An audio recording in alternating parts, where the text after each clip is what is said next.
بسم اللہ الرحمن الرحیم الحمد للہ رب العالمین والصلاة والسلام علی سید الانبیاء والمرسلین وعلی آلہ واصحابہ اجمعین اما بعد فاعوذ باللہ من الشیطان الرجیم بسم اللہ الرحمن الرحیم ما كان محمد ابا احد من رجالکم ولكن رسول اللہ وخاتم النبیین صدق اللہ مولانا العلی العظیم۔ معزز علماء کرام، حاضرین مجلس، پردہ نشین خواتین، ماں و بہنوں، آج کی یہ اہم علمی مجلس ایک مخصوص موضوع اور ایک مخصوص عنوان کے تحت بلائی گئی ہے۔ ہم مسلمانوں کا عقیدہ ہے کہ حضرت صلی اللہ علیہ وسلم، سیدنا محمد مصطفیٰ صلی اللہ علیہ وسلم اللہ کے بھیجے ہوئے آخری رسول ہے۔ آپ کے بعد اب کوئی نیا نبی رسول نہیں آنے والا، اور آسمانی کتابوں میں سے قرآن مقدس اللہ کی نازل کردہ آخری کتاب ہے، جس کے بعد اب قیامت تک کوئی نئی کتاب نہیں آنے والی۔ یہی دین قیامت تک کے لیے، اور حضرت صلی اللہ علیہ وسلم کی رسالت قیامت تک کے لیے۔ لیکن کچھ بدبختوں نے حضرت صلی اللہ علیہ وسلم کی زندگی میں، کچھ نے آپ کے وصال کے بعد دعوی نبوت کیا۔ ان کا مقصد تھا شہرت، عزت، دولت حاصل کرنا۔ تاریخ میں ان کا کیا انجام ہوا، اس کی تفصیل اپنی جگہ موجود ہے۔ سیدنا محمد صلی اللہ علیہ وسلم کی زندگی میں مسیلمہ کذاب نے دعوی نبوت کیا، اور آپ کے پاس خط لکھ کر بھیجا کہ آپ بھی نبی، میں بھی نبی، آپس میں لڑنے سے بہتر ہے کہ ہم دونوں دنیا کو آدھی آدھی بانٹ لیں، آدھی پر آپ راج کریں، آدھی پر میں راج کرتا ہوں۔ حضرت صلی اللہ علیہ وسلم نے اس کو جواب دیا، زمین نہ تیری نہ میری، ان الارض للہ یورثها من یشاء، زمین کا حقیقی مالک اللہ ہے، میں اللہ کی جانب سے بھیجا ہوا سچا نبی ہوں، تو جھوٹا نبی ہے، یا تو توبہ کر لے یا اپنا انجام بھگتنے کے لیے تیار ہو جا۔ اور جہاں تک دنیا کی کسی چیز کو دے کر کے معاہدہ کرنا، معاملہ کرنے کی بات ہے، اگر تو کھجور کی ایک ٹہنی مانگے گا، اور بعض روایتوں میں آتا ہے گٹھلی مانگے گا، میں تجھ کو وہ بھی دینے والا نہیں ہوں۔ ان لوگوں کو غلط فہمی یہ تھی کہ نبوت بادشاہت ہے، جس طریقے سے رجواڑے میں راجہ راج کرتے ہیں۔ ایک کارپوریٹر سے لے کر پردھان منتری تک سیاست میں آنے کا مقصد کیا ہوتا ہے؟ دنیا بٹورنا، دنیا کمانا۔ وہ بیچارے نادان یہ سمجھے کہ اس بہانے ہم کو حکومت ملے گی اور ہم حکومت کے مزے کریں گے، ہماری فیملی اور ہمارے پریوار کے لوگ باتیں مزہ کریں گے، جبکہ بادشاہت اور چیز ہے، نبوت اور چیز ہے۔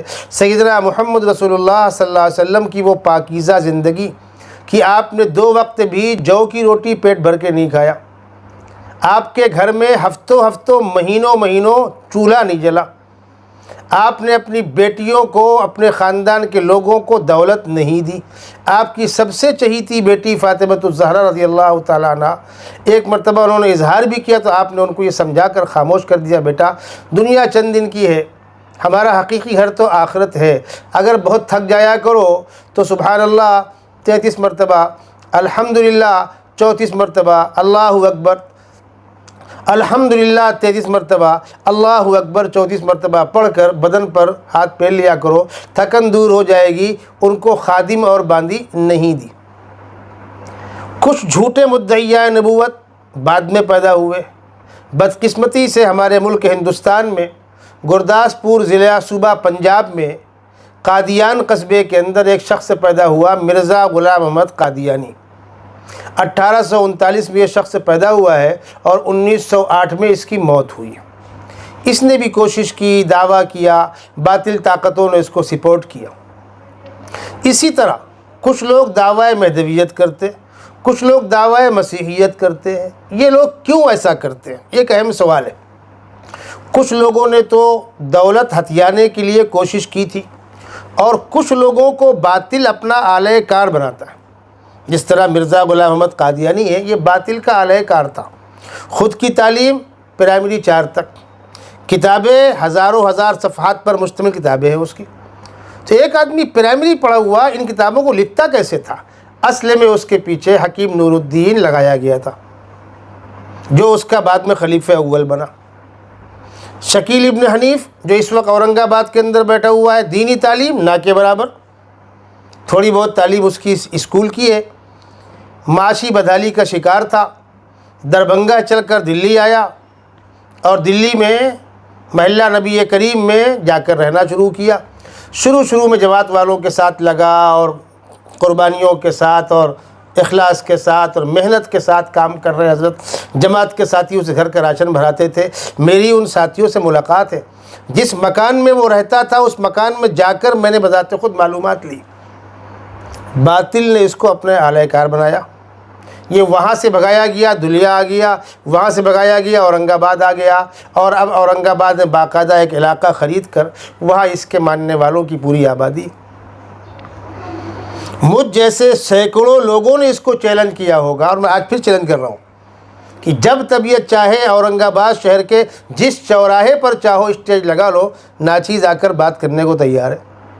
ممرا میں آ جاؤ، بھونڈی میں آ جاؤ، بمبئی میں آ جاؤ، جس شہر میں چاہو اسٹیج لگا کر اوپن بات کرنے کے لیے تیار ہو جاؤ۔ مجھ جیسے سینکڑوں دارالعلوم دیوبند کے اکابر کی جوتیوں کے صدقے تم سے بات کرنے کے لیے ہم وقت تیار، لیکن کبھی باہر نہیں آئے گا۔ کیوں؟ فیس ٹو فیس بات کرنے کے بعد صلاحیت کھل جاتی ہے۔ تا مرد سخو نہ گفتہ باشد، عیب ہو نہ رش نہ ہفتہ باشد، حقیقت کھل جائے گی۔ اس کے نام سے وہ فارمیٹ آگے بڑھائے جاتے ہیں۔ باطل باقاعدہ اس موضوع پر کام کرتا ہے۔ تو جھوٹے مدعیان نبوت، جھوٹے مدعیان مہدویت، جھوٹے مدعیان مسیحیت، یہاں پر رک کر یہ بات سمجھیے آپ، جن لوگوں کا اس موضوع پر مطالعہ ہے میں ان سے کہہ رہا ہوں، آپ قادیانیت کو پڑھ لیجئے۔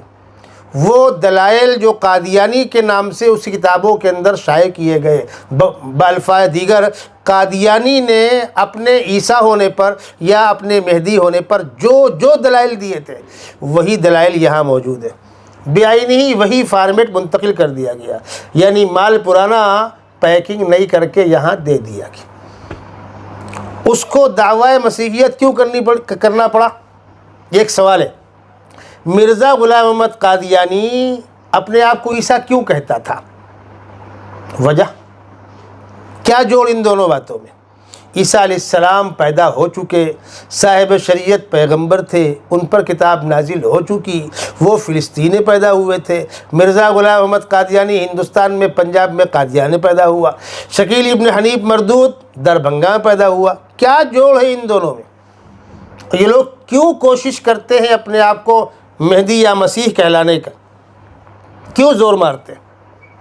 اصل میں 1857 کی دلی کی جنگ جو مسلمانوں کی ناکامی پر منتج ہوئی، جنگ کے بعد دلی پر مکمل انگریز کا قبضہ ہو گیا، قتل عام ہوا، لوگ سہم گئے، مدارس تقریباً بند جیسے ہو گئے، کوئی تنظیم، کوئی تحریک، کوئی ملی قیادت کچھ نہیں تھی۔ دینی چہرے رکھنے والوں کو پہچان کر، کہ دینی شباہت رکھنے والے مسلمانوں کو پکڑ کر گولی مار دینا، پھانسی پہ چڑھا دینا، کالا پانی بیچ دینا، یہ ایک روزمرہ کا معمول ہو گیا تھا۔ ایک عرصہ گزرنے کے بعد ملکہ برطانیہ نے یہاں کی حکومت سے رپورٹ مانگی، آخر مکمل کنٹرول کیوں نہیں ہو پا رہا؟ یہ ہے مین پوائنٹ۔ سب کچھ ہاتھ میں آنے کے بعد مکمل کنٹرول کیوں نہیں ہو پا رہا؟ جو جواب یہاں سے گیا تھا کہ مسلمانوں کے وہ درویش اور فقیر علماء جن کے پاس کچھ نہیں ہے، جھوپڑوں میں رہتے ہیں، لیکن عوام میں ان کی مقبولیت کا عالم یہ ہے کہ جب وہ کوئی فتویٰ دے دیتے ہیں تو عوام جان دینے کو تیار ہو جاتی ہے۔ دوسری بات، مسلمانوں میں جذبہ شہادت یہ ایسی اسپرٹ ہے، جب کوئی شخص دین کی خدمت کی خاطر، دین کی حفاظت کی خاطر، دین کی سربلندی کی خاطر اپنی جان پیش کرنے کو سعادت سمجھتا ہو، ہم اس کو ڈرا کر، دھمکا کر، مار کر کنٹرول نہیں کر سکتے۔ کسی بھی قیمت پر مسلمانوں سے جذبہ جہاد ختم کرایا جائے۔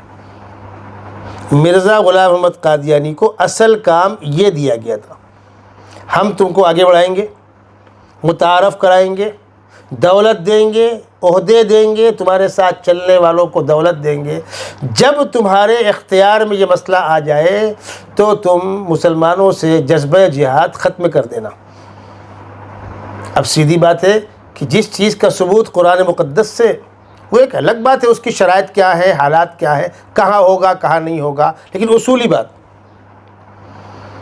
اس کو ختم کر دینا آسان نہیں ہے۔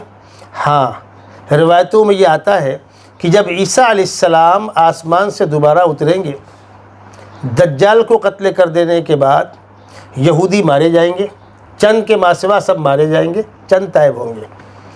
عیسائی پوری امت عیسیٰ علیہ السلام کو پہچان کر ان کے ہاتھ پر کلمہ پڑھ لے گی کہ جب ہمارے نبی ہی اتر آئے تو اب دیر کس چیز کی، اور عیسیٰ علیہ السلام خود شریعت محمدیہ کی پیروی کر رہے ہوں گے۔ تو یہودی مارے گئے، عیسائی شریعت محمدیہ کے اندر آ گئے، تین کے علاوہ چوتھی کوئی آسمانی نظام کی طاقت نہیں۔ اسلام، یہود، نصارہ۔ یہود مارے گئے، نصارہ عیسیٰ علیہ السلام کے توسط سے اسلام میں داخل ہو گئے، پوری دنیا پر اسلام کا پرچم لہرا رہا ہوگا۔ اس کے بعد دوبارہ ایسے حالات نہیں پیدا ہوں گے کہ جہاد کی نوبت آئے، اور دوبارہ دنیا کے اندر جب فساد برپا ہوگا تو قیامت برپا ہوگی۔ عیسیٰ علیہ السلام کے آسمان سے آنے کے بعد عیسیٰ علیہ السلام جہاد کی منسوخی کا اعلان کریں گے، یا یوں کہہ لیجئے کہ دجال کے مارے جانے کے بعد جہاد خود بخود منسوخ ہو جائے گا۔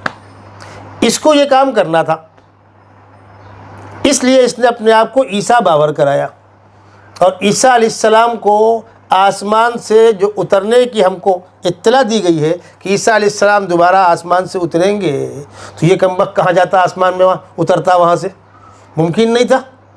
تو سیدھا سیدھا اس نے عیسیٰ علیہ السلام کو مار دیا، اور میں مسیح ہوں اور میں عیسیٰ ہوں، مجھے یہ پاور۔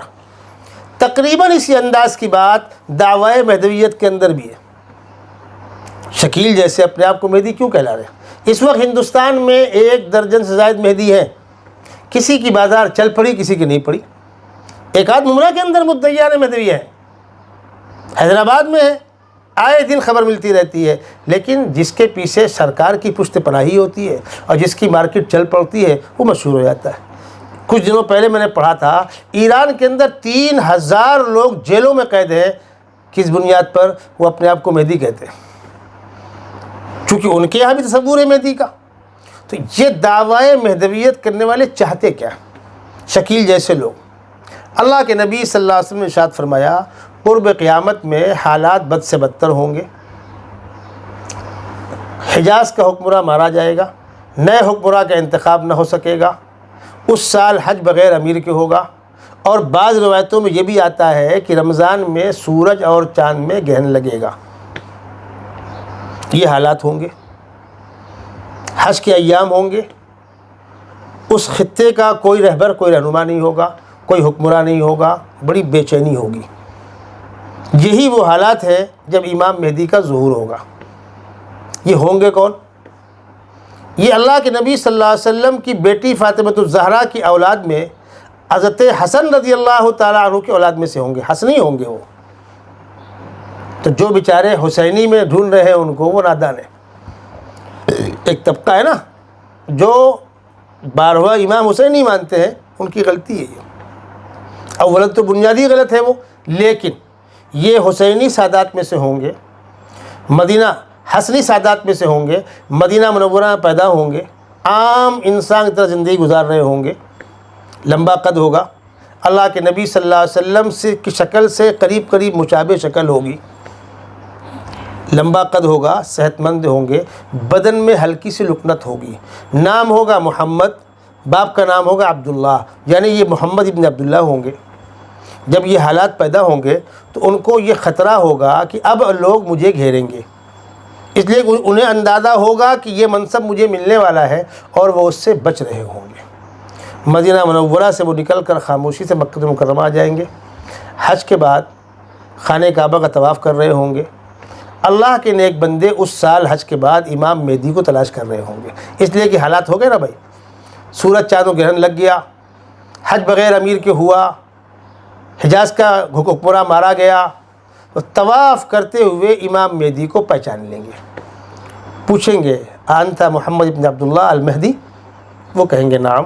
تو امت درخواست کرے گی ان سے کہ آپ امت کی لگام اور زمام اپنے ہاتھ میں لیجئے، امت بہت بے قرار ہے۔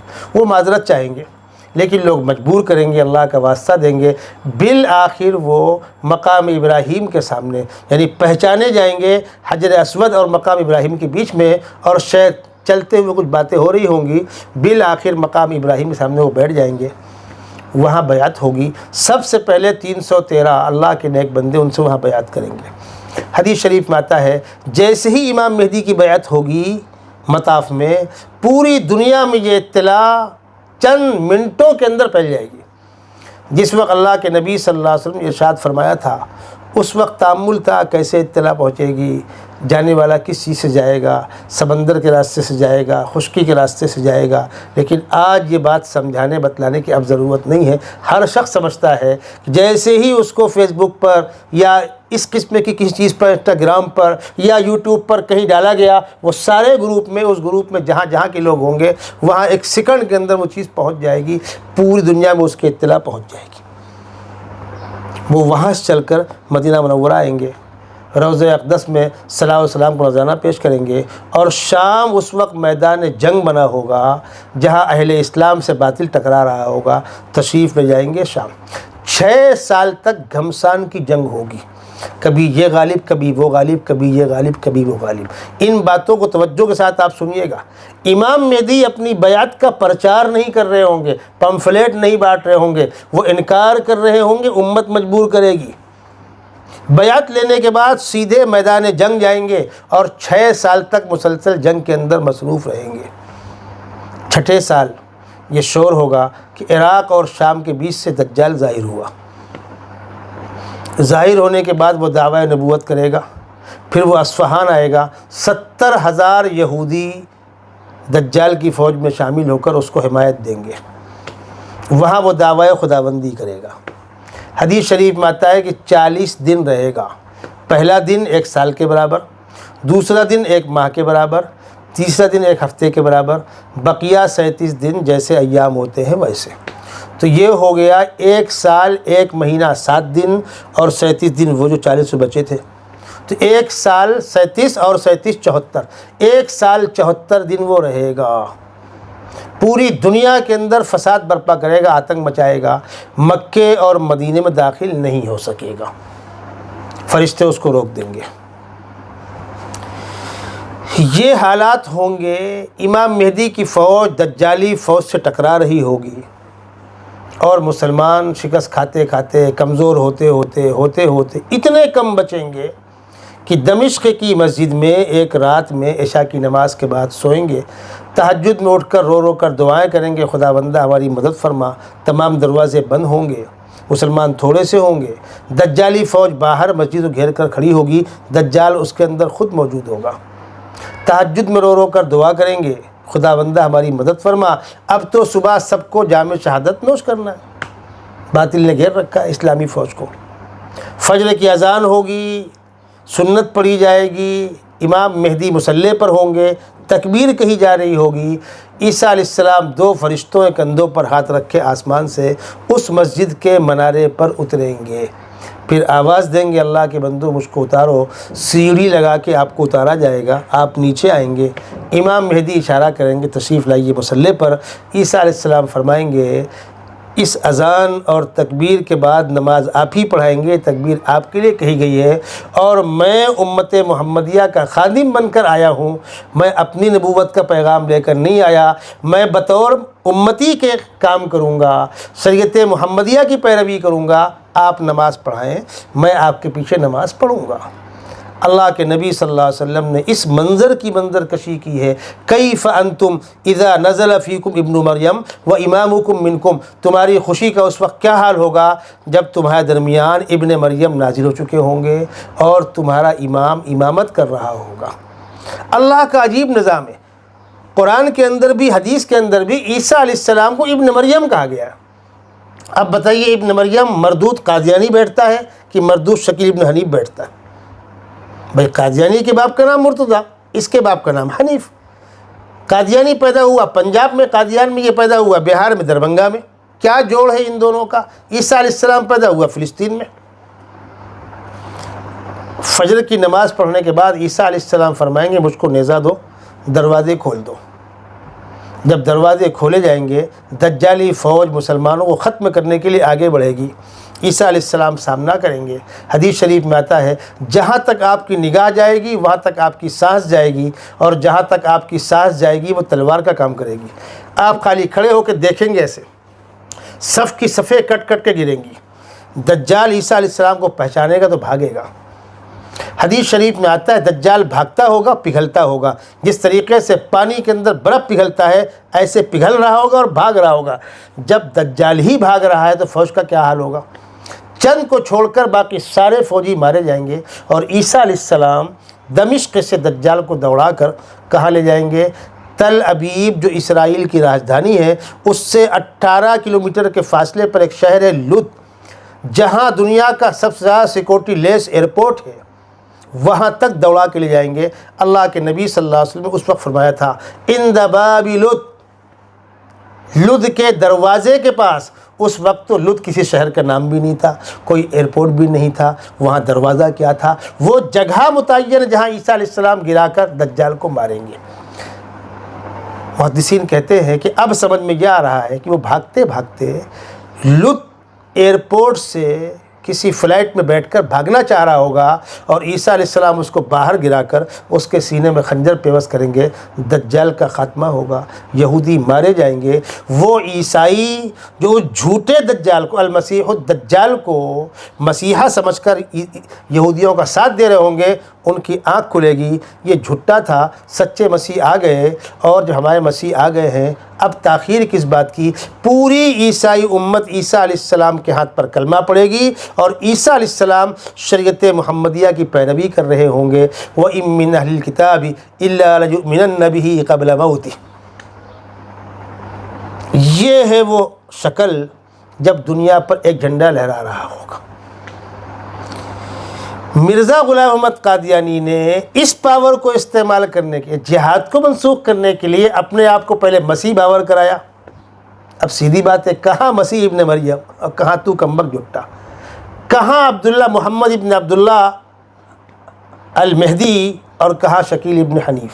اس قسم کے جھوٹے مدعیان نبوت، مدعیان مسیحیت، مدعیان مہدویت، ان کے پیچھے ان کے مقاصد ہوا کرتے ہیں۔